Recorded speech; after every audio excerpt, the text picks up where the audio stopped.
গড়মুক্ত পথ বা নিরোধ পথ। গড়মুক্ত পথ জিনিসটা কি, আমরা নরমালি আদর্শ গ্যাসের ক্ষেত্রে আমাদের কি থাকে, অণুগুলো থাকে, অণুগুলোর ধর্ম সম্পর্কে আমরা পড়ছি। কেমন ছিল, অণুগুলো ইতস্তত মুভ করতো। তো একটা বাক্সের মধ্যে যখন অণু থাকে তখন অণুগুলো নিজেরা মুভ করতে করতে নিজেদের মধ্যে বাড়ি খাবে, আবার বাক্সের দেয়ালের সাথেও বাড়ি খাবে। আর অণুগুলোর মুভমেন্টের মধ্যবর্তী পথ কি হয়, সরলরৈখিক হয় না? এটা তো তখন এরকম চেঞ্জ করে না ডিরেকশন। তো এই জিনিসটাকে এখানে জাস্ট ছবি আকারে দেখাইছে।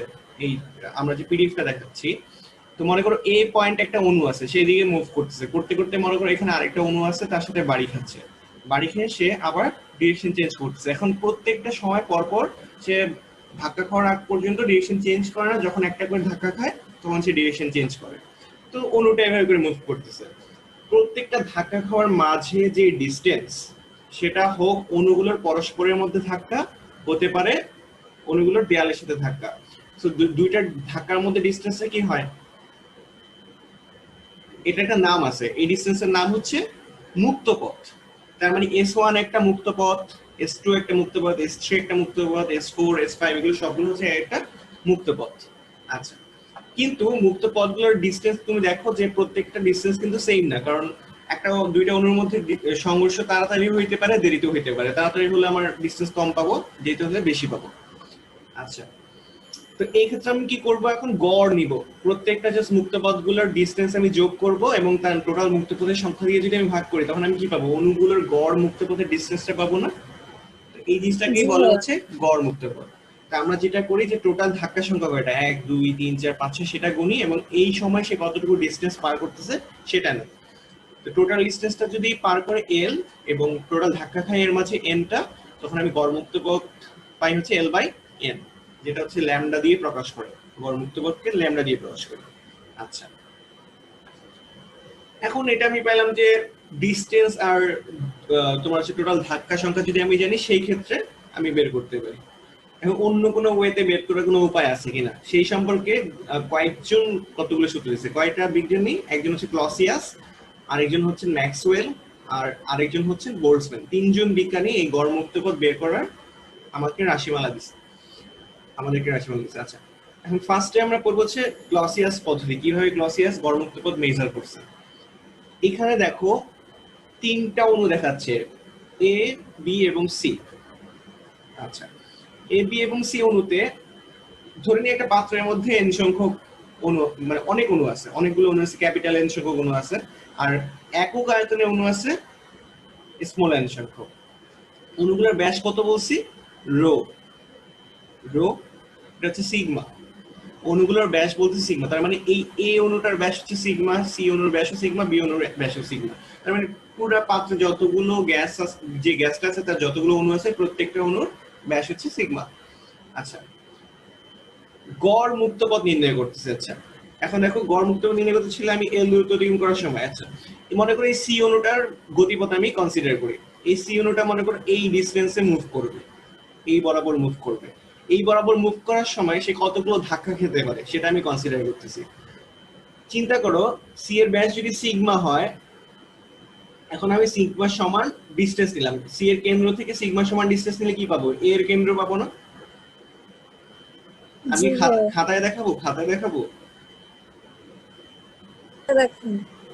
খাতায় দেখাচ্ছি।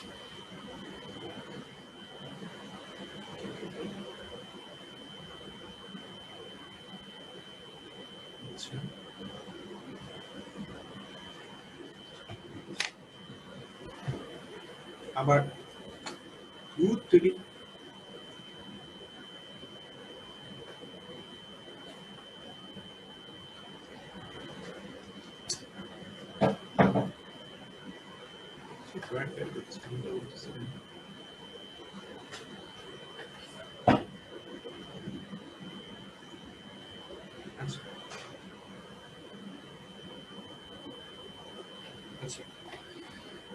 ফার্স্টে আমি একটা অণু নিচ্ছি সি, যেটা কেন্দ্র হচ্ছে এইটা, এই অণুটার নাম দিচ্ছি আমি সি।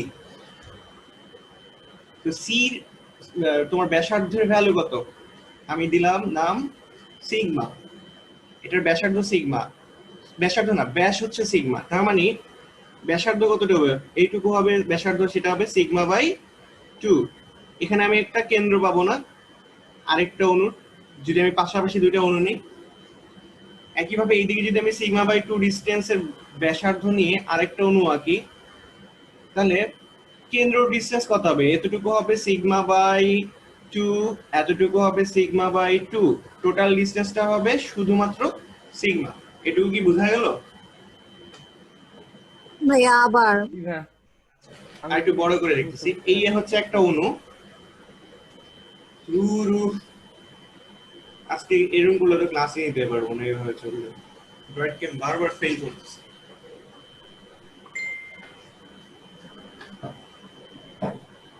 আমার কেবলটাই প্রবলেম করছে, তার আমি ওয়াইফাই তে সুইচ করি, এরকম হবে না।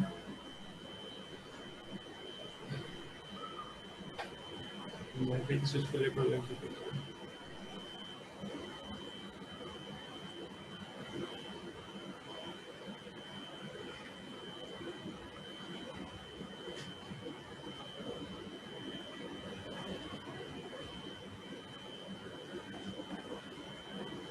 দেখা যাচ্ছে? হ্যাঁ, আচ্ছা। এটা অণু হয় নাই, আলটিমেটলি অণু অনেক গোল হয়, আমারটা কমলা লেবু হয়ে গেছে।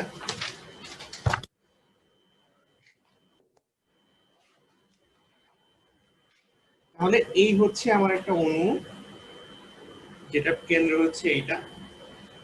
অণুটার ব্যাস হচ্ছে, ব্যাসের পরিমাণ আমি কি বললাম? সিগমা। সিগমা, তাহলে ব্যাসার্ধ কত হবে? Sigma by 2।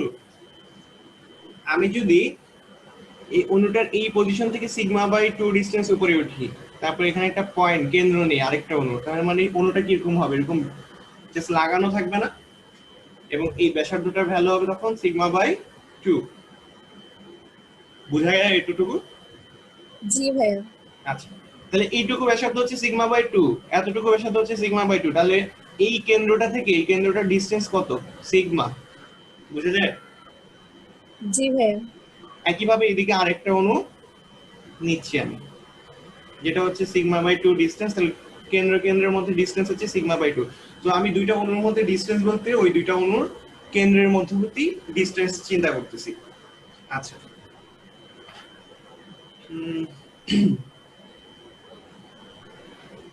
আচ্ছা, এখন আমি এখান থেকে একটা দাগ টানলাম বরাবর, এদিকেও একটা দাগ টানলাম, এবং এটাকেও একটা দাগ টানলাম।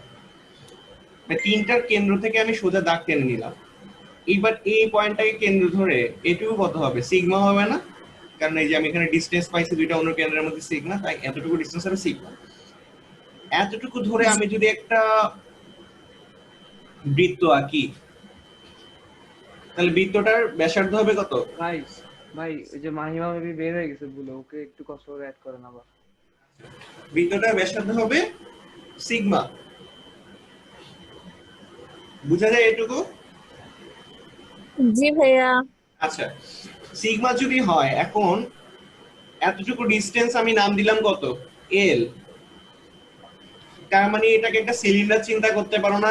সিলিন্ডার আমরা কিরকম করছি, এরকম একটা তল থাকে, তার একটা উচ্চতা থাকে, এরকম করে থাকে, মাঝখানে কেন্দ্র থাকে, এটুকু ব্যাসার্ধ হয় তার, আর এতটুকু হয় উচ্চতা।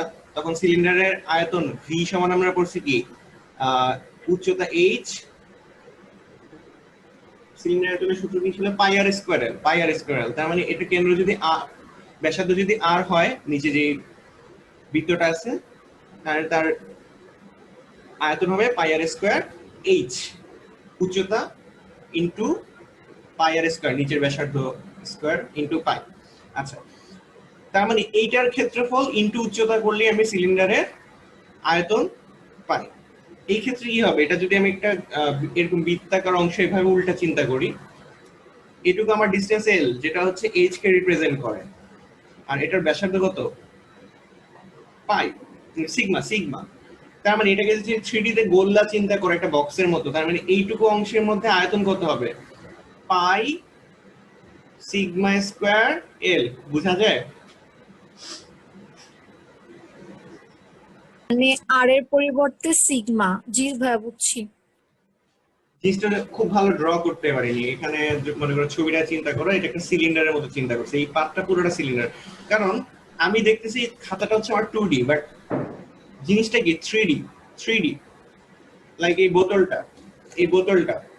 বোতলটার এইটুকু অংশের ক্ষেত্রে যদি আমি বৃত্তাকার চিন্তা করি, এখানে অণুগুলো মাঝখান দিয়ে যেতে পারে, সাইড দিয়েও যেতে পারে, সব দিক দিয়ে যেতে পারে। বুঝা গেল এই জায়গাটা এরকম চিন্তা করা যাচ্ছে না? জি ভাইয়া। আচ্ছা, এখন আমি বুঝলাম যে এতটুকু অংশের আয়তন হচ্ছে এইটা। এখন অণুটার এই আয়তনের মধ্যে যদি কোনো একটা কিছুর ব্যাসার্ধ থাকে, মানে অন্য কোনো আরেকটা অণুর ব্যাসার্ধ যদি এখানেও থাকে, তাহলে কি সে বাড়ি খাবে? এই অণুটা যখন এদিকে মুভ করবে, খাবে না। কারণ এইখানে যদি কেন্দ্র থাকে তখনই এই অণুটার সাথে জাস্ট স্পর্শ করে। এদিকে এই আয়তনের মধ্যে যদি কোনো একটা অণুর কেন্দ্র থাকে তখনই শুধু এই মাঝের অণুটার সাথে স্পর্শ করে, যখন মাঝের অণুটা এদিকে মুভ করে। সো এই আয়তনের মাঝে যদি অন্য কোনো অণুর কেন্দ্র না থাকে, সেই অণুটা এই অণুটার সাথে কখনো ধাক্কা খাবে না। এইটুকু বোঝা গেল? জি ভাইয়া।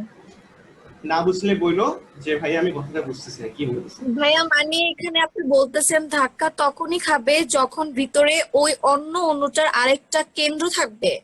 হ্যাঁ হ্যাঁ, যেমন এই যে এই অণুটা কি করতেছে? স্পর্শ করতেছে।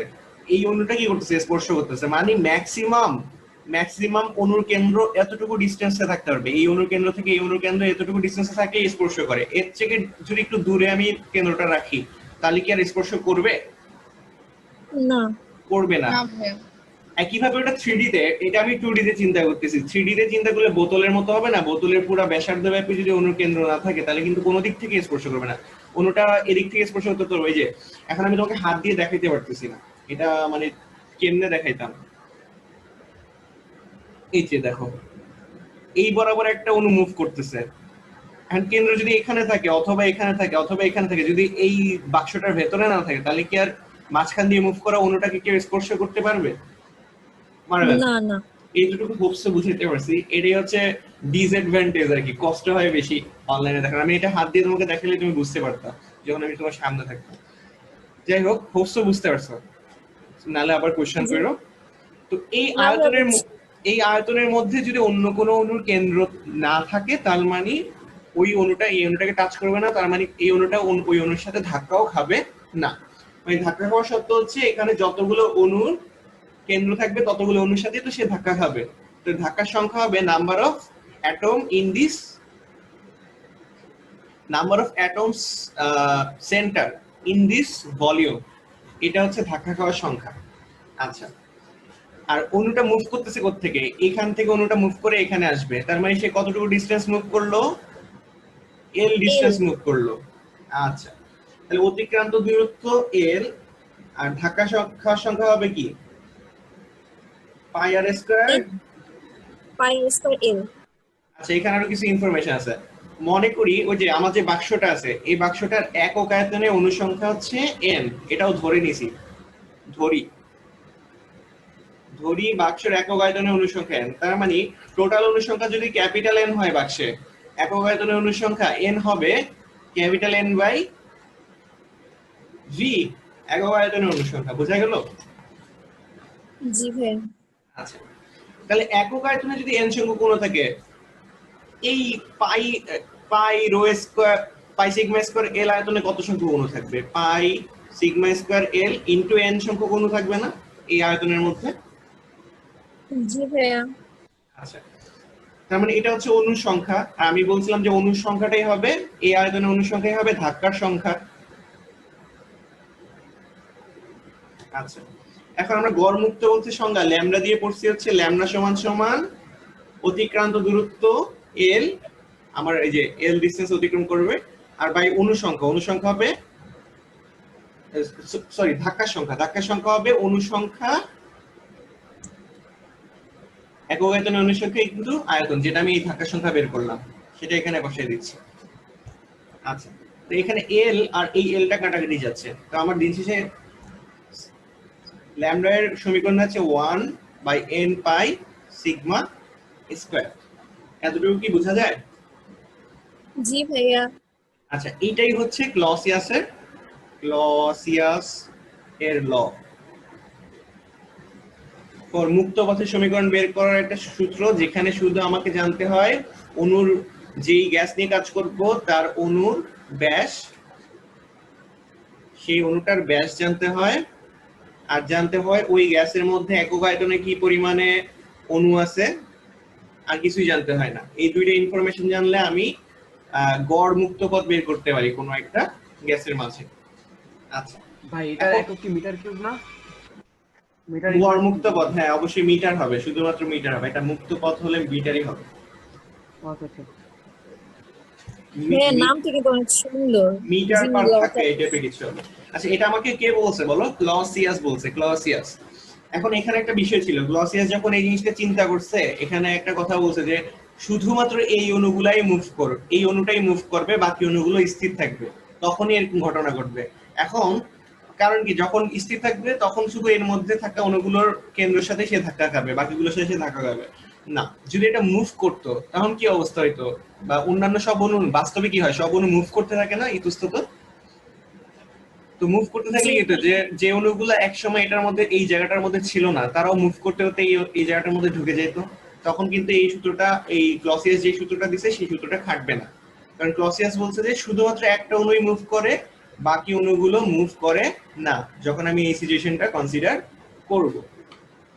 আচ্ছা, তার মানে এই জিনিসটা একটা ইমপ্রুভমেন্ট লাগবে। ক্লসিয়াস একটা ভুল অ্যাজাম্পশন ধরছে যে আমি শুধু একটা অণুকে মুভমেন্টে রাখবো।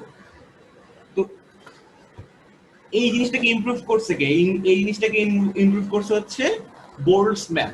বোল্টজম্যান নামে একজন লোক আসছেন, উনি এসে বলছে না, এবার আমি গবেষণা করে সব অণুকে গতিশীল ধরে আমি সমীকরণ দিচ্ছি, বলে একটা নতুন সমীকরণ দিচ্ছে, যে সমীকরণটার প্রুফ এখানেও দেয় নাই। তারপর বেগের বন্টন, বিভিন্ন অণু বিভিন্ন বেগে গতিশীল, আমি এখানে যদি ফিক্স বেগে, প্রত্যেকটা অণু যদি ফিক্স বেগে গতিশীল ধরি তাহলে এক ধরনের হবে, কিন্তু অণুগুলো বেগ চেঞ্জ করতে পারে, মুভ করতে, একসময় এক স্পিডে মুভ করবে, আরেক সময় আরেক স্পিডে মুভ করবে। এই কারণে বেগ বেগ যত আস্তে ধীরে হবে সেই অনুযায়ী ধাক্কার সংখ্যাটাও কিন্তু চেঞ্জ হয়ে যাবে। এই জিনিসগুলো কনসিডার করে নতুন একটা সূত্র দিয়েছেন কে? ম্যাক্সওয়েল। সো বেগের বন্টন সূত্রের সাহায্যে গড় মুক্তপথ বের করছেন ম্যাক্সওয়েল। দেন বোল্টজম্যান বের করছেন কি, সবগুলো অণুকে গতিশীল ধরে। আর আমি যেটা একটু আগে প্রুফ করলাম সেটা ক্লসিয়াস বের করছেন। ক্লসিয়াস কি বলছেন, যে একটা অণু মুভ করবে, বাকি অণুগুলো স্থির থাকবে। সো তিনটা সমীকরণ আমার গেল। ভাইয়া ম্যাক্সওয়েলেরটা আবার বলেন। বোল্টজম্যানেরটা বুঝছি, ওটা বুঝি নাই। ক্লসিয়াস কি বলছেন? ক্লসিয়াস বলছেন যে একজন একটা অণু মুভ করবে, যার জন্য আমি গড় মুক্তপথ বের করব, সেই অণুটাই মুভ করবে, বাকি অণুগুলো স্থির থাকবে। ম্যাক্সওয়েল বলছে যে বাস্তবে তো আর একটা অণু মুভ করে না, সব অণুই মুভ করে, আমি সব অণুর মুভমেন্টকে কনসিডার করে সূত্র দিব। তাহলে ম্যাক্সওয়েলের সব অণু মুভ করে, ক্লসিয়াসে শুধু একটা অণু মুভ করে।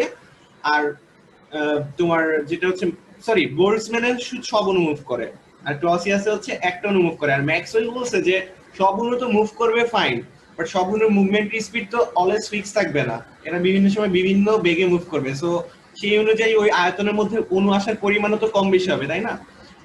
এই জন্য তারা একটা গড় মান দিছে অনুর বেগের, অনুর বেগের গড়, বেগের সবগুলো অনুর বেগের গড় মান দিছে। তো এখানে বেগের বন্টন সূত্র অ্যাপ্লাই করছে, বেগের বন্টন সূত্র অ্যাপ্লাই করছে হচ্ছে ম্যাক্সওয়েল, করে নতুন আরেকটা সূত্র দিছে। তো সবগুলোই হচ্ছে রিজনের উপর ডিপেন্ড করে গড় মুক্ত পথের সূত্র। তো এখন গড় মুক্ত পথের সূত্র আমরা কি করছি, ল্যামডা সমান, এখন পড়তেছে হচ্ছে ক্লসিয়াসের 1 n পাই সিগমা স্কয়ার। আচ্ছা, এখন এটাকে একটু মডিফাই করা যায়। কিভাবে মডিফাই করা যায়? ভাইয়া যদি এক্সামে কোশ্চেনে বলে যে গড় মুক্ত পথের কি বলে, মানে এটা বের করতে বলে ইকুয়েশনটা, তো তখন আমরা কি ম্যাক্সওয়েলেরটা ইউজ করব নাকি তোমাকে ওখানে যে সব? এক্সামে মোস্ট প্রবাবলি বলে দিবে যে তুমি কারটার সাহায্যে বের করবা, এবং নরমালি আমরা ক্লসিয়াসেরটা ইউজ করি, আচ্ছা, ঠিক আছে? তাহলে আচ্ছা, এই ম্যাক্সওয়েলেরটা কখন ইউজ করব?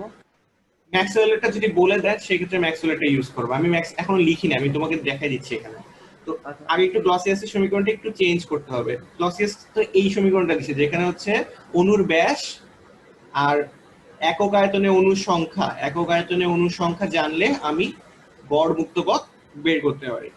এখন আরেকটা কথা বলছে যে এই যে পাত্রের মধ্যে একটা পাত্র,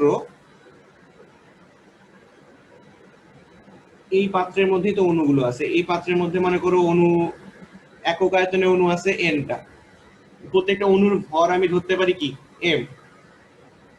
আচ্ছা, তার মানে একক আয়তনে অণুর সংখ্যা যদি এন হয়, একক আয়তনে অণুর ভর কত হবে, এম ইন্টু এন। আচ্ছা, তার মানে একক আয়তনে অণু, একক আয়তনে হইলে কি হয়, জিনিসটাই ঘনত্ব হয়ে যাবে না? কোনো কিছু একক আয়তনে ভরই তো ঘনত্ব।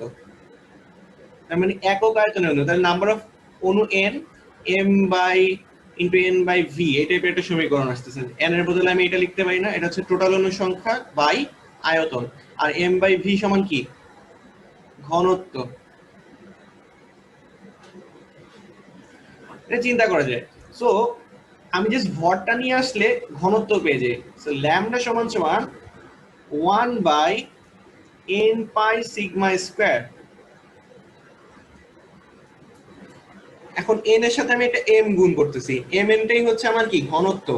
একটু আগে আমি দেখলাম এখানে যে একটা m আনতেছি, এটার জন্য উপরে একটা m গুণ করতেছি। এই m এর বদলে আমি কি লিখতে পারি, পাই সিগমা স্কয়ার, mn কে বলতে পারি রো, mn কে বলতে পারি রো, আর উপরে থাকবে m। তার মানে আমি নতুন সূত্র পাইলাম, ল্যামডা সমান m pi sigma square rho. আচ্ছা, mn সমান রো হলো কিভাবে? হ্যাঁ আমি মোস্ট প্রবাবলি বুঝছি, এটা বুঝো নাই। n কি ছিল বলো তো? একক আয়তন অণুর সংখ্যা। ঘনত্বের সংজ্ঞা কি ছিল? ঘনত্ব ছিল হচ্ছে একক আয়তনে ভর। অণুর ভর। হ্যাঁ, কোনো কিছুর ভরই হচ্ছে ওই জিনিসটার ঘনত্ব, একক আয়তনে সবসময় হয় একক আয়তনে ভর। এটা যেহেতু একক আয়তনে অণুর সংখ্যা, তাকে যদি একটা অণুর ভর দিয়ে গুণ করি, তখন আমি কি পাই, একক আয়তনে অণুর ভর। জি ভাই। এটুকু বুঝা যায়? হ্যাঁ, বোঝা যায়। আচ্ছা, তাহলে একক আয়তনে অণুর ভরকে আমি কি বলি, ঘনত্ব। ঘনত্ব। তাহলে mn সমান সমান রো আসে, mn সমান সমান রো। ক্লিয়ার? জি ভাইয়া, ক্লিয়ার। না হলে বইলো। আচ্ছা, ওখান থেকেই আমি যে সেখানে একটা m দিয়ে উপরে গুণ করতেছি, নিচে গুণ করতেছি করে যে সিম্পলি রো তে কনভার্ট করে নিছি, mn সমান রো লিখছি, আর উপরে এক্সট্রা m আসতেছে। তার মানে গড় মুক্ত পথের সমীকরণ ল্যামডা সমান সমান আমি পাচ্ছি 1 by n pi sigma square, এটাকে একটু কনভার্সনের মাধ্যমে পাচ্ছি m by pi sigma square rho. একটা হচ্ছে ঘনত্বের সাপেক্ষে, ঘনত্ব আর ব্যাসার্ধ, সরি ব্যাস, ঘনত্ব আর ব্যাস। এখানে সিগমার বদলে আমি কি লিখতে পারি, r বাই 2 স্কয়ার লিখতে পারি না, হোল স্কয়ার। তার মানে ব্যাসার্ধের সাথে সম্পর্ক দেখা দিতে পারবা। আর এখানে হচ্ছে সিগমা ছিল কি, ব্যাস, আর এটা হচ্ছে কি, একক আয়তনে অণুর সংখ্যা। এখন দেখো আমি কেন এটাতে কনভার্ট করলাম, এখানে হচ্ছে অণুর সংখ্যা, এখানে হচ্ছে আমি ঘনত্বের সাথে কনভার্ট করছি, তাই না? আর তুমি বলতে পারো এইটা দিয়ে তো কাজ হয়ে যেত, কিন্তু নরমালি একটা অণুর ঘনত্ব বের করা অনেক ইজি। আর একটা ম্যাস পরিমাণ অণু নিয়ে জাস্ট আয়তন দিয়ে ভাগ করলে আমি ঘনত্ব বের করে ফেলতে পারি, কিন্তু অণু সংখ্যা মেজার করা কিন্তু খুব কঠিন একটা কাজ। সো আমাদের ক্যালকুলেশনের জন্য বাস্তব যে জিনিসগুলো মেজার করা ইজি, আমরা কিন্তু ওই ধরনের সূত্রতেই কনভার্ট করি। বুঝা গেল? জি ভাইয়া। আচ্ছা, এখন ল্যামডাতে ক্লসিয়াস বলছে হচ্ছে 1 by pi n sigma square, এটা হচ্ছে ক্লসিয়াস বলছে, ক্লসিয়াস। তারপর ম্যাক্সওয়েল কিসের সাহায্যে বলছে, সবগুলো অণু যদি, সরি বোল্টজম্যান বলছে সবগুলো অণু যদি মুভ করে, তাহলে আমি বোল্টজম্যানের সূত্র ইউজ করব। বোল্টজম্যানের সূত্রে এক্সট্রা আসে 1 বাই √2 একটা গুণ করে, ওটা হচ্ছে 1 by n pi sigma square, এটা হচ্ছে বোল্টজম্যান। তারপরে গড় গতিবেগ কনসিডার করে নতুন সূত্র কে দিছে, এটা বোল্টজম্যান না, এখানে 1 বাই √2 না, 3 বাই 4 গুণ করে বোল্টজম্যান। আচ্ছা, আর ম্যাক্সওয়েল কি বলছে যে আমি গড় গতিবেগ চিন্তা করব, তখন 1 বাই √2 গুণ করে n pi sigma square just গুণ করে। তার মানে দেখো ক্লসিয়াস এর সাথে এখানে 3/4 গুণ করলে বোল্টজম্যানের সূত্র পাই, আর 1/√2 গুণ করলে ক্লসিয়াস এর সাথে আমি পাই ম্যাক্সওয়েলের সূত্র। এখন তুমি বলবা যে ভাইয়া এগুলো কেমনে আসছে, ওরা কেমনে বলছে এটা 3/4 গুণ করতে হবে, এখানে 1/√2 গুণ করতে হবে। এটার মেইন রিজনটা কিছুই না, এখানে তোমার বই এটা প্রমাণ দেয় নাই, ওনারা হাই লেভেলে প্রমাণটা করছে, ওনারা জাস্ট আউটপুটটা এখানে দেয়া আছে। সো আমাদের প্রমাণ জানা লাগবে না, আমরা জাস্ট আউটপুটটা জানলেই হয়ে যাচ্ছে। ক্লিয়ার? জি ভাইয়া। ওকে, তো এই হচ্ছে আমার গড়মুক্ত পদ। এখানে নিচে দুইটা সূত্রের মধ্যে জাস্ট সম্পর্ক দেখাইছে, তোমার ক্লসিয়াস এবং বোল্টজম্যান। তোমাকে যদি বলে যে আমার ক্লাস মানে শেষ হয়ে যেতে পারে, 40 মিনিট হয়ে গেছে, আজকে বের করে দেন এখানে। আচ্ছা এটুকু রাখি, নেক্সট একটা লিংক দিই। আচ্ছা, এখন ক্লসিয়াসের গড়মুক্ত পথের সূত্রকে আমরা প্রকাশ করি ল্যামডা সি দিয়ে। Clausius lambda C, Boltzmann lambda B, আর ম্যাক্সওয়েল কি ল্যামডা এম। সূত্রগুলো আমরা জানি। এখন তোমাকে যদি বলে সম্পর্ক দেখাও, এদের মধ্যে সম্পর্ক কি? সবসময় কোনো কিছুর মধ্যে সম্পর্ক মানে হচ্ছে তুলনা করা, যে আমি তোমার সাথে সম্পর্ক অনুপাত করলে কি তুলনা করা যায় না? সেই ক্ষেত্রে আমরা কি করব, দুইটা সমীকরণকে জাস্ট অনুপাত করব। তাহলে ক্লসিয়াস এবং বোল্টজম্যানের সম্পর্ক হবে ল্যামডা সি অনুপাত ল্যামডা বি। এখন ল্যামডা সি কি ছিল? 1/n pi sigma square. Lambda B ছিল হচ্ছে জাস্ট বোল্টজম্যানে এক্সট্রা ছিল 3/4, 1/n পাই সিগমা স্কয়ার, এরকম ছিল না? তার মানে lambda C by lambda B যদি করি, এটা কি? এটা ভাগ এটা, তার মানে এই 4/3 টা উল্টে যাবে, এই জিনিসগুলো কাটাকাটি হয়ে যাবে। Lambda C by lambda B পাবো আমি হচ্ছে 4/3, বা এটাকে লেখা যায় lambda C is to lambda B সমান সমান 4:3। এখান থেকে বোঝা যায় কি যে 4 এর সাথে কার সম্পর্ক? ল্যামডা সি এর সম্পর্ক, আর ল্যামডা বি হচ্ছে 3 এর সাথে সম্পর্ক। তো আমি বুঝলাম যে বেশি ভ্যালুটা ল্যামডা সি এর সাথে আসে। তার মানে আমি যদি ক্লসিয়াসের সূত্র দিয়ে গড়মুক্ত পথ বের করি, আমি গড়মুক্ত পথের যে মানটা পাবো, বোল্টজম্যান দিয়ে যদি আমি গড়মুক্ত পথ বের করি তার থেকে কম ভ্যালু পাবো। এটা হচ্ছে এই সমীকরণের সম্পর্ক থেকে আমি বলতে পারি। আর ক্লসিয়াস আর ম্যাক্সওয়েল যদি বলি তাহলে আমার কি হবে? ক্লসিয়াস আর Maxwell, Clausius and Maxwell equal, সেক্ষেত্রে হবে lambda C is to lambda M, একই মতো 1/n pi sigma square is to 1/√2, 1/n pi sigma square. Ultimately থাকবে lambda C is to lambda M করলে এই 1/√2 টা উল্টে যাবে, আমি যদি ভাগ করি তখন এদিকে আসবে √2, এদিকে আসবে 1। √2 এর ভ্যালু কিন্তু 1 এর চেয়ে বেশি, তার মানে আমি ক্লসিয়াস দিয়ে যতবার হিসাব করব ততবার আমি ম্যাক্সওয়েলের চেয়ে বেশি পাবো, ম্যাক্সওয়েলের চেয়ে √2 পরিমাণে বেশি পাবো। এখানে 3:4, তাহলে 3:4 1 করলে হচ্ছে 4:3 গুণ বেশি পাবো। সো ক্লসিয়াস এর মাধ্যমে হিসাব করলে অলওয়েজ গড়মুক্ত পথের মানটা বেশি আসে, বোল্টজম্যানের তুলনায়ও বেশি আসবে, ম্যাক্সওয়েলের তুলনায়ও বেশি আসবে।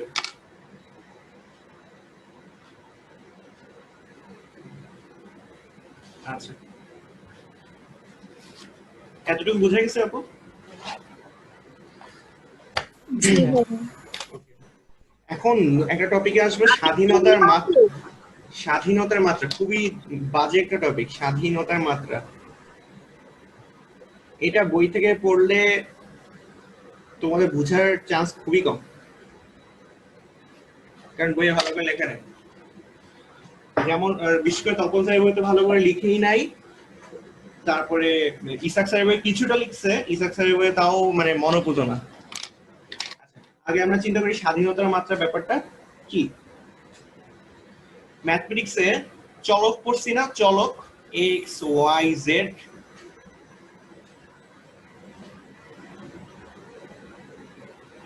জি ভাইয়া। আচ্ছা চলক কি? চল রাশিগুলোর মান পরিবর্তনশীল, যে কোনো সময় তুমি মান পরিবর্তন করতে পারবে। চিন্তা করো একটা সরলরেখা বরাবর একটা জিনিস মুভ করে, মানে কোন একটা বস্তু বা একটা পোকা হাইটে চলে যাচ্ছে, তার মানে পোকাটার অবস্থান এখানে যদি আমার অরিজিন হয়, এই পয়েন্টটা যদি আমার অরিজিন হয়, পোকাটার অবস্থান যদি এখানে হয়, আমার বলতে হবে কি এটা এক্স এক্সিস ধরে নিচ্ছি, এদিকে হচ্ছে আমার এক্স এক্সিস। আমি বলতে পারি এক্স এক্সিস বরাবর 5 মিটার গেলে আমি পোকাটারে পাবো। পোকাটা যদি এখানে হয়, আমি বলতে পারি এক্স এক্সিস বরাবর 7 মিটার গেলে আমি পোকাটাকে পাবো। তার মানে আমি পোকাটার অবস্থান নির্দেশ করার জন্য কয়টা এক্সিসের কথা বলতেছি? Only one axis, single axis.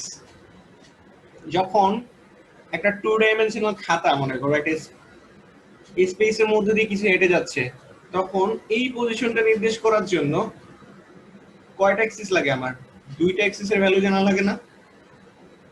X axis এর ভ্যালু জানতে হয়, ওয়াই এক্সিস এর ভ্যালু জানতে হয়।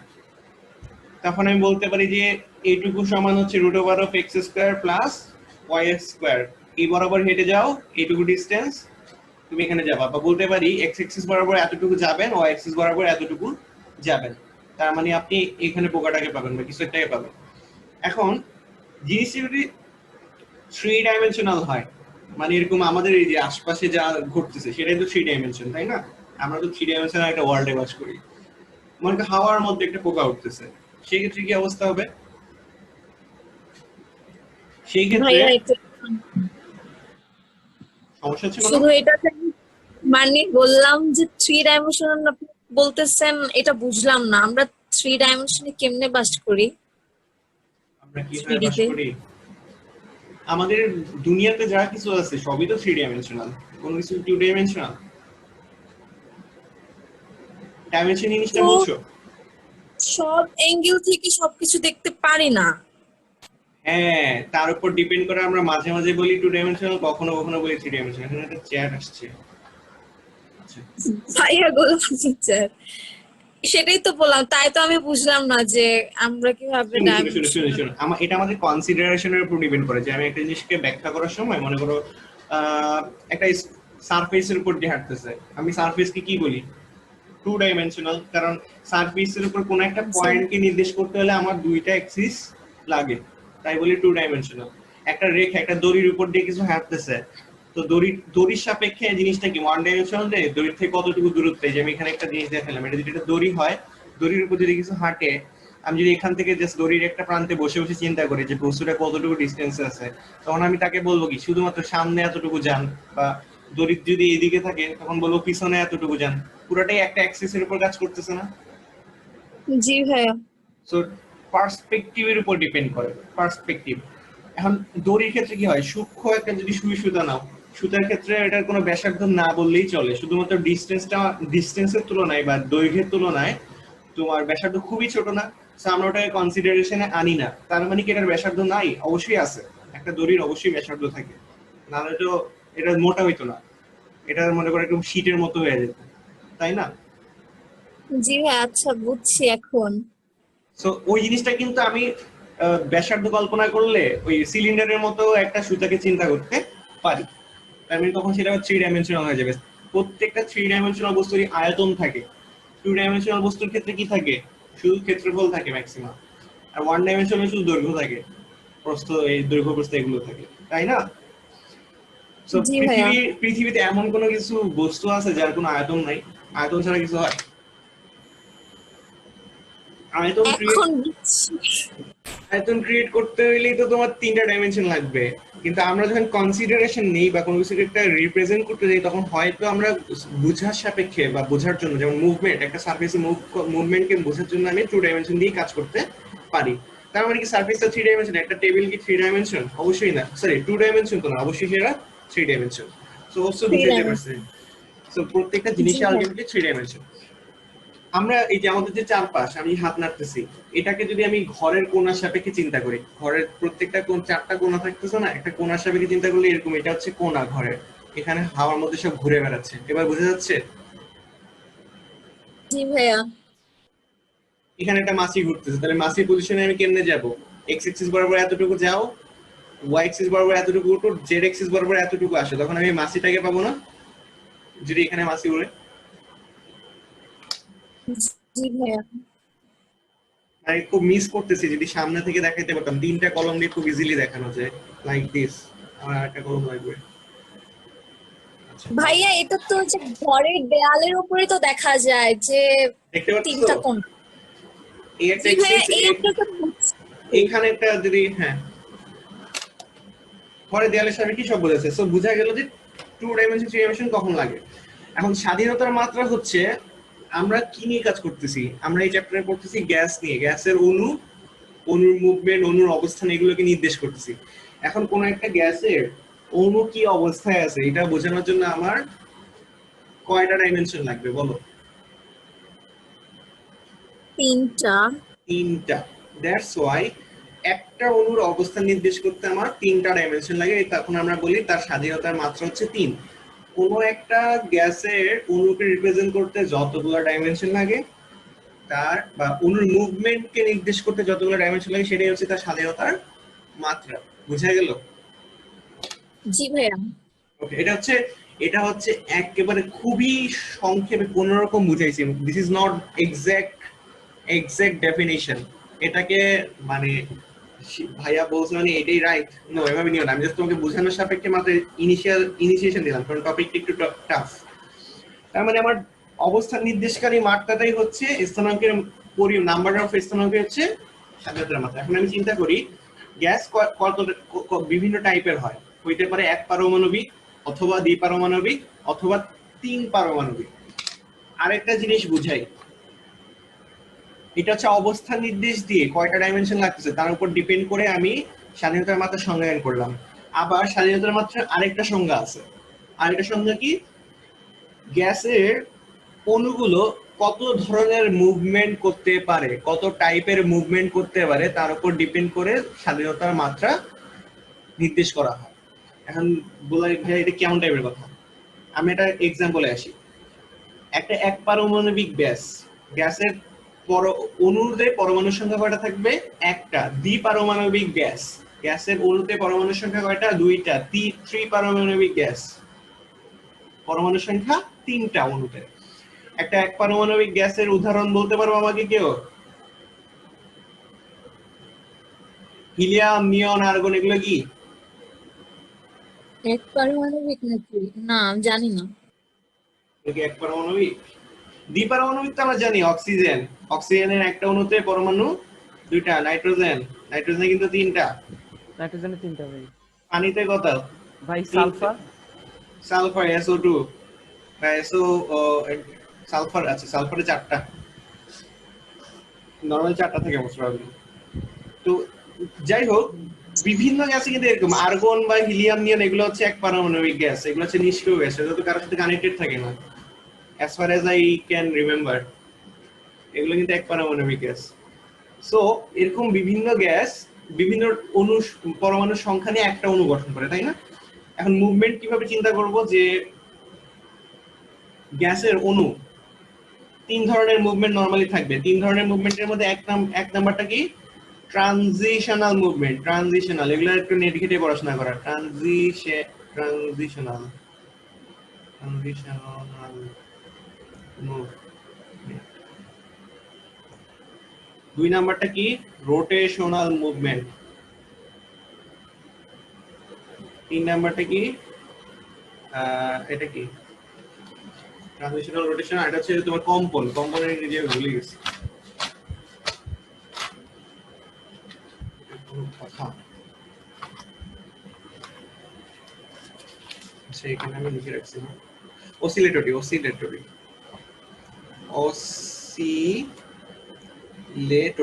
মুভমেন্ট। এখন একটু আগে আমরা পড়ছি যে একটা গ্যাসের অণুর অবস্থান নির্দেশ করার জন্য আমার কয়টা ডাইমেনশন লাগতেছে, সেটাকে আমি বলি ডিগ্রি অফ ফ্রিডম অথবা স্বাধীনতার মাত্রা। আরেকটা সংজ্ঞা হচ্ছে কত ধরনের মুভমেন্ট করে।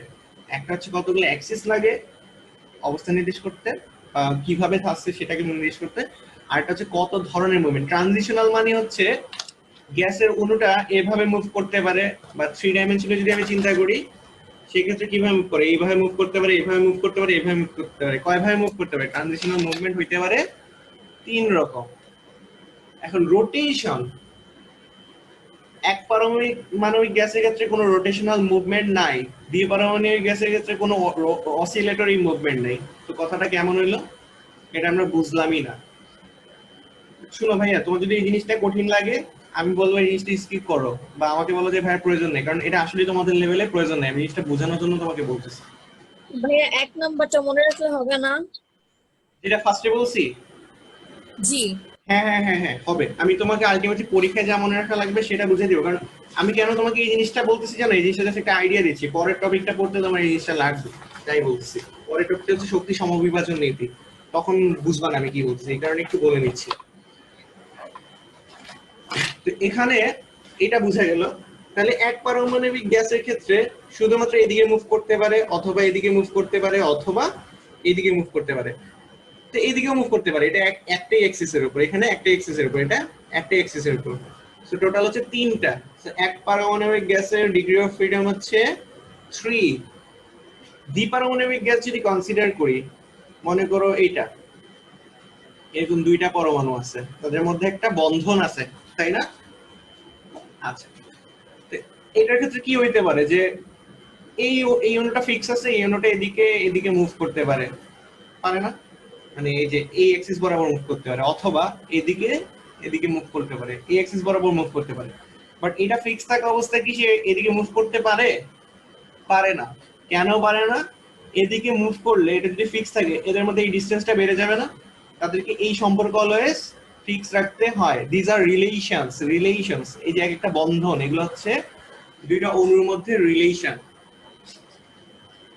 সো তারা এই সম্পর্কের কারণে একটা মুভমেন্ট নিতে পারে না, তার লিনিয়ার মুভমেন্ট তাহলে কয়টা হয়ে গেল?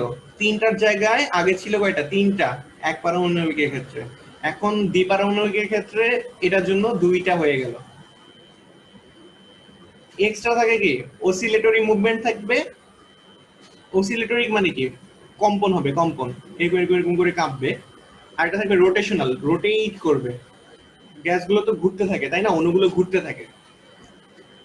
তো এইগুলো যদি আমি যাইতে চাই, তাহলে আমাকে একবার ইন ডিটেইল গ্যাসের ইয়েতে যেতে হবে। তো এই ধরনের কিছু মুভমেন্ট থাকবে, এই মুভমেন্ট গুলোর মধ্যে যে মুভমেন্ট গুলো করতে পারবে সেই মুভমেন্টের সংখ্যাটাই হবে কি? Degree of freedom.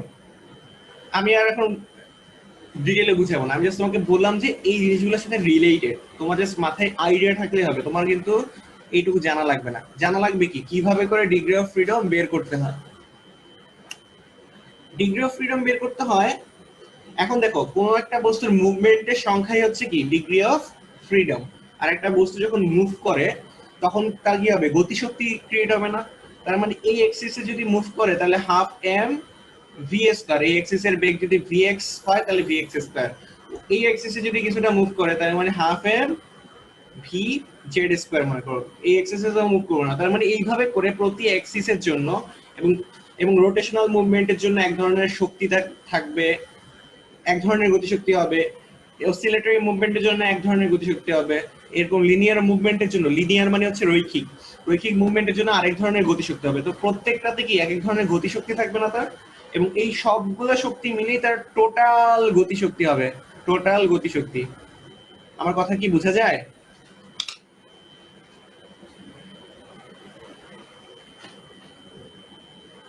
একটু কঠিন এই টপিকটা, একটু জটিল, আমাকে বইলো না বুঝলে। কেউ কি এই আছে? টপিকটা কি ভাই এক্সামের জন্য গুরুত্বপূর্ণ? এই টপিকটা তোমার অবজেক্টিভে আসবে, ম্যাথে আসবে না। বাট এইটা দিয়ে তোমার নেক্সট থিওরিটা বোঝার জন্য আমি কিন্তু 2টা থিওরি একসাথে পড়াচ্ছি, এইটুকু পর্যন্ত গ্যাস এবং বাষ্পের আগ পর্যন্ত পড়ানো হয়ে যাচ্ছে এখন। স্বাধীনতার মাত্রা আর শক্তির সমবিভাজন নীতি, 2টা জিনিস একসাথে পড়াচ্ছি। আমার একটু কথা বুঝতে পারছো যে বিভিন্ন দিকে যে মুভ করে, বা একটা অণুর মধ্যে পরমাণুগুলো তো বিভিন্ন ধরনের মুভমেন্ট দিতে পারে।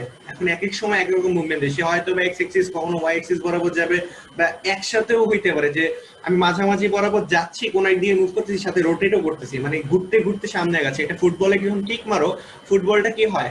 ঘুরতে ঘুরতে একটা কার্ভেচার পথে আগাইতে পারে না, বা সোজাও যেতে পারে, বিভিন্ন কাহিনী হয় না? ফুটবলটাকে একটা অণুর সাথে কম্পেয়ার করো, তার মানে তার ওই ওই যে গতিশীল অবস্থায় তার গতিশীলতার কয় টাইপের হচ্ছে? রোটেশনাল গতি হইতেছে, কার্ভ করতেছে, আবার শুধু এক্স এক্সিস ওয়াই এক্সিস বরাবর না গিয়ে মাঝখান দিয়ে গেলে এক্স ওয়াই 2 ধরনের উপাংশই পাবা। আবার যদি উইড়ে যায়, এরকম করে উড়ে উড়ে যায়, তখন এক্স ওয়াই জেড 3 ধরনের উপাংশই তার গতির পাবা না? তার মানে তার গতিশক্তিও তো 3টে এক্সিস বরাবর ভাগ হয়ে যাবে। সো আমি বলছি যে প্রত্যেকটা গতিশক্তি এক্সিস বরাবর গতিশক্তি নিবা, তারপর রোটেশনাল গতিশক্তি নিবা, সবগুলো গতিশক্তি যদি যোগ করো তাহলে আমি কি পাবো? টোটাল গতিশক্তি পাবো। কার? ফুটবলের জন্য ফুটবল, অনুর জন্য অনুর গতিশক্তি। বুঝা গেল? জি ভাইয়া। অবশ্যই বুঝতে পারছো। আচ্ছা, এখন এই যদি হয়, এখানে একটা সূত্র আসছে। কি সূত্র আসছে? স্বাধীনতার মাত্রা তো এভাবে এত কিছু এতগুলো মুভমেন্ট হিসাব করা তো খুব কঠিন, কত টাইপের মুভমেন্ট আছে। আমরা টাইপ দিয়ে শিখবো না, আমরা করবো ডিগ্রি দিয়ে, বা আরো ইজিলি বলি একেবারে শর্টে। এখন যে কথা এগুলো হচ্ছে বোঝার জন্য বলছে, এগুলো তুমি মনে রাখতে পারলে খুব ভাইয়া ভালো না। একটা প্রশ্ন ছিল, হ্যাঁ বলো। স্বাধীনতার মাত্রা এটা আসলে মেকানিজমটা কি? এটা একটা টার্মিনোলজি। যেমন বেগ বলতে আমি একটা জিনিসকে বুঝাই, স্বাধীনতার মাত্রা বলতে আমি এই জিনিসগুলোকে বুঝাই। আমি একটা টার্মিনোলজি ক্রিয়েট করলাম এবং এটার সাহায্যে আমি একটা সূত্রকে বুঝতে পারি, মানে অনেক কিছু বুঝতে পারি। যে স্বাধীনতার মাত্রার উপরে একটা বস্তুর ক্যারেক্টারিস্টিক্স বুঝতে পারি। তুমি যদি কোনো একটা গ্যাসের স্বাধীনতার মাত্রা জানো, তুমি বুঝতে পারবা যে গ্যাসটা কি অবস্থা, কি ধরনের মুভমেন্ট করে, বা কি কি থাকতে পারে, পসিবিলিটিস কি হইতে পারে, গ্যাসটার পক্ষে সম্ভব হইতে পারে কি কি আচরণ দেখানোর, এই জিনিসগুলো বুঝতে পারবা। অনলি জাস্ট স্বাধীনতার মাত্রা 3 হলে তুমি চোখ বন্ধ করে বলতে পারবা যে এটা মিনিমাম এক পারমাণবিক গ্যাস হবে, এবং এটা শুধু লিনিয়ার মুভমেন্ট থাকবে, এটা কোনো রোটেশনাল বা অসিলেটরি মুভমেন্ট থাকবে না। এই কারণে কিন্তু আমি তোমাকে এই কথাগুলো শিখাইলাম যে এই ধরনের মুভমেন্ট গুলো থাকে। আমি যদি এই কথাগুলো না বলতাম, আমি স্বাধীনতার মাত্রার তাৎপর্য বলতে পারতাম না। তুমি আমার কথাটা বুঝছো? এই কারণে আসলে জি ভাইয়া। এতগুলো কথা বলার। সো এইগুলো খুব বেশি ম্যাথের, মানে তোমার টপিকের জন্য ইম্পর্টেন্ট না, বাট জিনিসটা বোঝার জন্য তোমার এই জিনিসগুলো জানা দরকার। নাহলে তুমি স্বাধীনতার মাত্রা কিছুই বুঝবে না। তখন তুমি কি বুঝবা জানো? স্বাধীনতার মাত্রা বের করার সূত্র হচ্ছে 3n মাইনাস r। এখন n জিনিসটা কি? Number of atom, number of atom in a molecule, 3n minus r, এটা হচ্ছে number of atom in a molecule.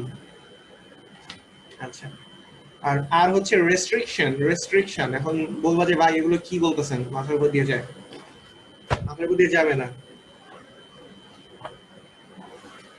এক পারমাণবিক গ্যাস, এটার মুভমেন্টে কোনো রেস্ট্রিকশন আছে? কেউ অন্য কারোর সাথে, সরি, রিলেশন বা রেস্ট্রিকশন, এই রিলেশন গুলোই হচ্ছে একটা রেস্ট্রিকশন।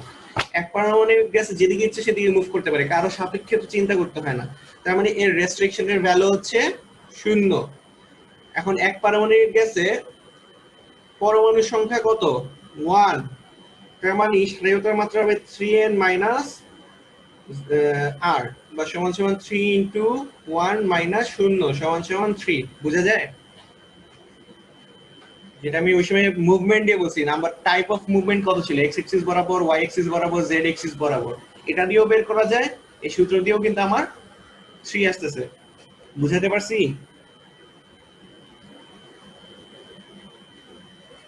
জি ভাইয়া। ওকে, এখন আসি, এটা তো খুবই সহজ। দ্বিপারমাণবিক গ্যাসে রিলেশন কয়টা? একটা। এদের মধ্যে সম্পর্ক, দুইটার মধ্যে একটা সম্পর্ক। তার মানে আর অনুসংখ্যা n সমান কত? 2। তাহলে আমার স্বাধীনতার মাত্রা কত হবে এটার? 3n মাইনাস r, বা 3 ইন্টু 2 মাইনাস 1 সমান সমান হবে 6 মাইনাস 1 সমান 5। তার মানে দ্বিপারমাণবিক গ্যাসের স্বাধীনতার মাত্রা, এটা হচ্ছে দ্বিপারমাণবিক, অলওয়েজ হবে 5। আর এক পারমাণবিকে হবে, এটা হচ্ছে এক পারমাণবিক,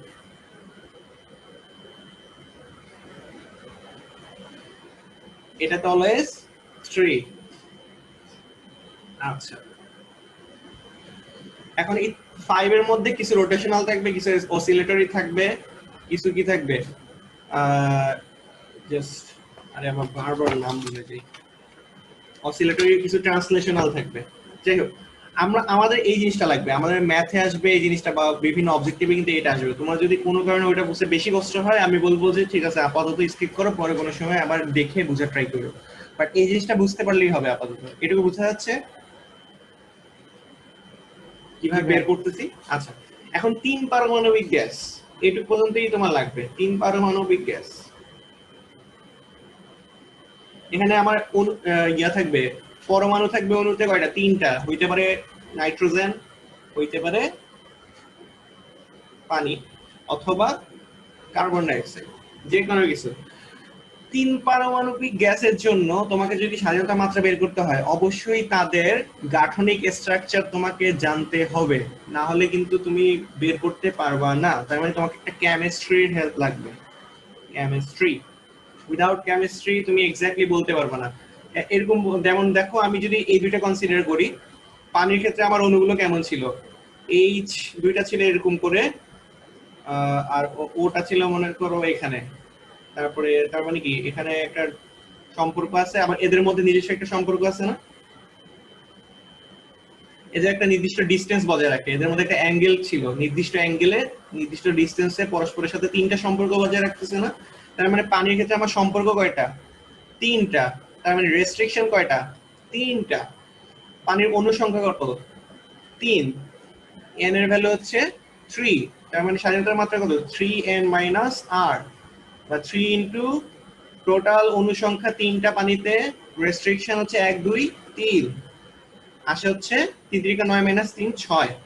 পানির জন্য স্বাধীনতার মাত্রা হচ্ছে 6, বা ফ্রি ডিগ্রি অফ ফ্রিডম 6। এখন যদি কার্বন ডাই অক্সাইডের জন্য কনসিডার করি, কার্বন ডাই অক্সাইডের অণু কেমন ছিল? কার্বন, এখানে অক্সিজেন, এখানে অক্সিজেন। তার মানে কার্বন আর অক্সিজেনের একটা সম্পর্ক মেইনটেইন করতে হয়, কার্বন আর এইদিকে কার্বন অক্সিজেনের একটা সম্পর্ক। টোটাল রেস্ট্রিকশন কয়টা?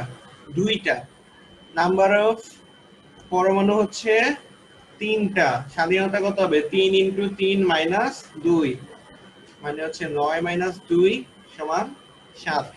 দেখো, এটাও 3 পারমাণবিক গ্যাস, এটাও 3 পারমাণবিক গ্যাস, একটাই স্বাধীনতার মাত্রা 6 আর একটাই স্বাধীনতার মাত্রা 7। কেমনে আসে বোঝা গেল? গাঠনিক সম্পর্কের উপর ডিপেন্ড করে, রেস্ট্রিকশনের সংখ্যা গাঠনিক সম্পর্কের উপর কমবে বাড়বে। এটা ক্লিয়ার? জি ভাইয়া। আচ্ছা, এর বেশি জানতে হবে না, এইটুকু এনাফ স্বাধীনতার মাত্রার জন্য। এবং তুমি অন্য যে কোনো অণুর জন্য বের করতে পারো। তো তোমাদের মধ্যে সমস্যা হবে কি জানো? এই 3 পারমাণবিক গ্যাসে এসে প্রবলেমটা হবে। একবার 6, একবার 7, অন্য সময় অন্য কিছু হইতে পারে, ডিপেন্ড করতেছে সম্পর্কটা কেমন। এই 2 টাইপের বাইরে হয় না নরমালি। এখন 4 পারমাণবিক গ্যাস দিলে কি করতে হবে? ওই 4 পরমাণুওয়ালা তোমার অণুটার সম্পর্ক দেখতে হবে, কিভাবে করে গাঠনিক সম্পর্ক আছে, তারপর ওই অনুযায়ী রেস্ট্রিকশন বের করতে হবে, তারপর হচ্ছে তুমি স্বাধীনতার মাত্রা বের করতে পারবা। তো যে কোনো গ্যাসীয় পদার্থের জন্য স্বাধীনতার মাত্রা আমি বের করতে পারি। আচ্ছা, এই হচ্ছে আমার স্বাধীনতার মাত্রা। দেন কোনো কোশ্চেন থাকলে অবশ্যই নেক্সট ক্লাসে করবা। এখন আসি শক্তি সমবিভাজন নীতি। শক্তি ভাই সমবিভাজন, আজকে আরো পড়াবেন, টাইট হয়ে গেল। এটা এটা শেষ করে দিবা আপু, এটা শেষ করলে টপিকটা শেষ হবে। নেক্সট দিন হচ্ছে আচ্ছা, ঠিক আরেকটা আছে ক্লাস ভাই। নিলে শেষ হয়ে যাবে। আর শক্তি সমবিভাজন নীতিতে কি বলছে? একই কথা। তাপীয় সাম্যাবস্থায় আছে এমন তাপগতীয় সিস্টেমের কোন মোট শক্তি, আমি একটু আগে বলছিলাম না যে যত টাইপের মুভমেন্ট আছে সবগুলো যোগ করলে আমি কি পাবো? টোটাল গতিশক্তি। এই কথাটা বলছিলাম না?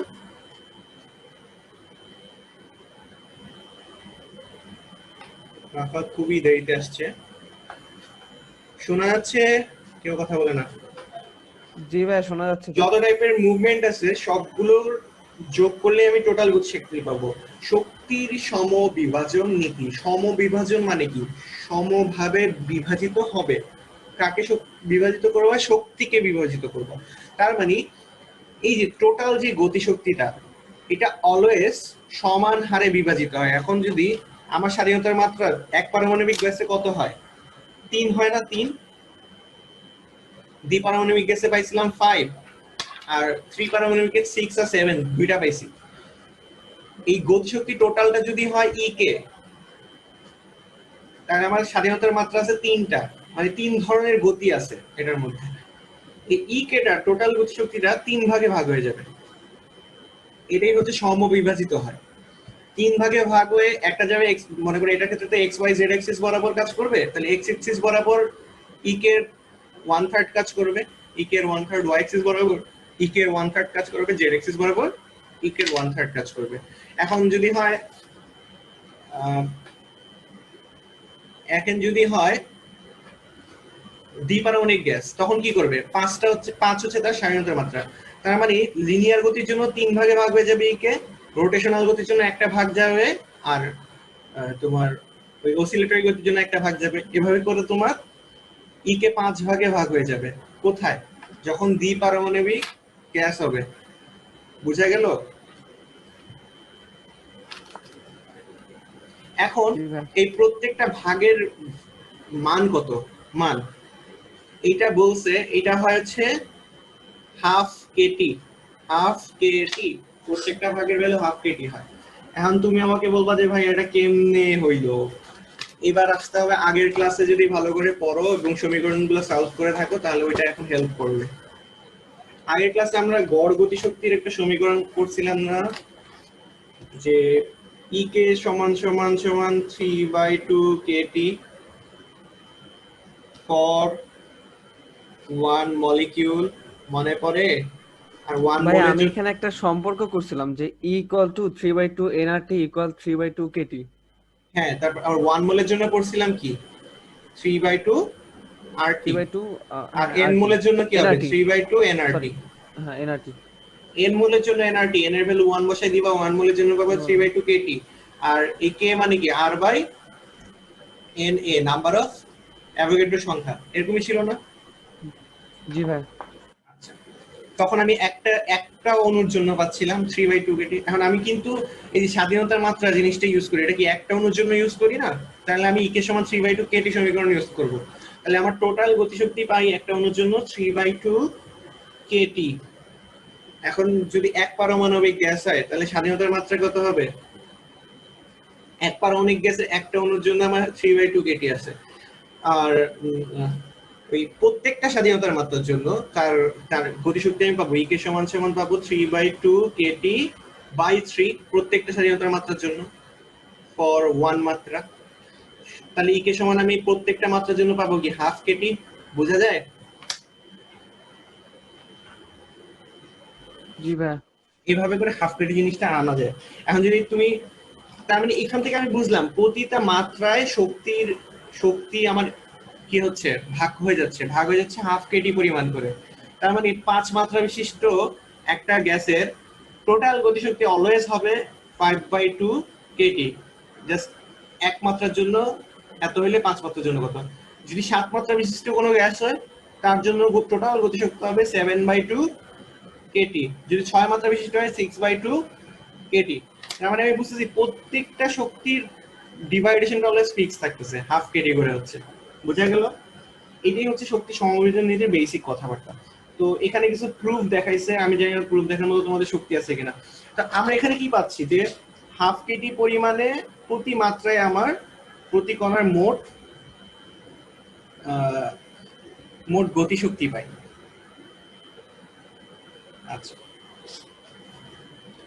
এখন এটা হচ্ছে গতিশক্তি। আবার আমরা জানি কোন একটা অণুর ক্ষেত্রে গতিশক্তি এবং স্থিতি শক্তি সব সময়, মানে টোটাল শক্তির অর্ধেক হয় হচ্ছে গতিশক্তি, আর বাকি অর্ধেক হয় হচ্ছে তোমার স্থিতিশক্তি। কোন একটা অণুর যে টোটাল শক্তি থাকে তার অর্ধেক হবে গতিশক্তি, অর্ধেক হবে স্থিতিশক্তি। এটা হচ্ছে তোমার ইনফরমেটিভ পড়াশোনা, মানে নট লাইক ফিজিক্স এর মধ্যে ইনক্লুডেড, এটা কেমিস্ট্রি থেকে আসতেছে। তার মানে যদি অর্ধেক গতিশক্তি হয়, হাফ কেটে যদি গতিশক্তি হয়, তাহলে তার অর্ধেক যদি স্থিতিশক্তি হয় তাহলে হাফ কেটে আবার স্থিতিশক্তি হবে। তাহলে টোটাল গতিশক্তি হবে টোটাল গতিশক্তি না, টোটাল শক্তি হবে half Katie plus half Katie সমান সমান শুধু কেটি। এটা টোটাল শক্তি। টোটাল শক্তি হবে গতিশক্তি প্লাস স্থিতিশক্তি। আবার গতিশক্তির ভ্যালু পেয়েছি হাফ কেটি, তাই স্থিতিশক্তির ভ্যালু হবে হাফ কেটি, কারণ তার সমান হইতে হয় সবসময় গতিশক্তি সমান স্থিতিশক্তি। বুঝা গেল কথাটা? জি ভাই বুঝতে পারছি।